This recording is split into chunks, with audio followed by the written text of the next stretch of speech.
মেহানি wait, খেলাধুলা পরে, আগে আমার প্রশ্ন উত্তর দাও। তুমি কি বডি পার্টস নামগুলো জানো? Let's try. ঠিক আছে, আমি বাংলায় বলবো, তুমি ইংলিশে বলবে। Are you ready? Yes, I am. Okay, let's go.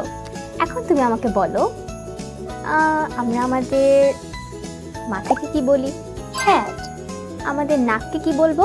Nose. কানকে? ইয়ার। চোখকে? আই। ঠোঁটকে? লিপ। হাতকে কি বলবো? হ্যান্ড। আঙুলগুলোকে কি বলবো? ফিঙ্গার্স। আমাদের গলাকে কি বলবো? নিক। আমাদের পাকে কি বলবো? লিক। তোমাকে আর কি জিজ্ঞেস করবো, তুমি তো সবই পারো। থাক।